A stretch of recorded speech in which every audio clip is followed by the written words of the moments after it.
Hello! Hi! Mga kapatid!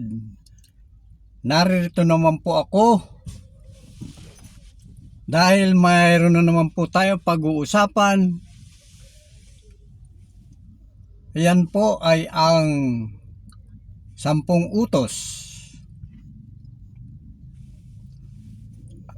Ang 10 utos po ay ibinigay kay Moises noong nandun siya sa Mount Sinai ng ating Panginoong Diyos.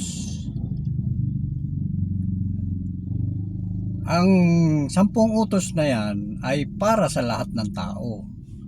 Ang sabi ng iba, para po lang daw sa Israel. Hindi po, para po yan sa lahat. Kaya kung masusunod po natin yan, isa yan po. Yan na po ang maaring magligtas sa atin. Kapag tapos nating mamatay, ay maliligtas ang ating kaluluwa.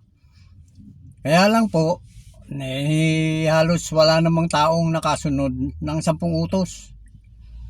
Kahit ako po, hindi po ako nakasunod.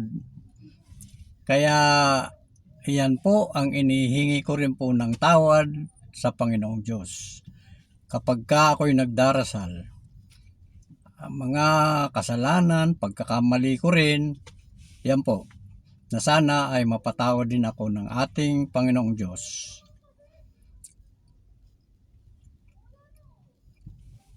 Iyan po ang 10 utos na yan. Pwede ka nang hindi magbasa ng Biblia sapagkat yan na ang kabuuan ng buong libro. Yan lang naman ang kailangan masunod mo ang 10 utos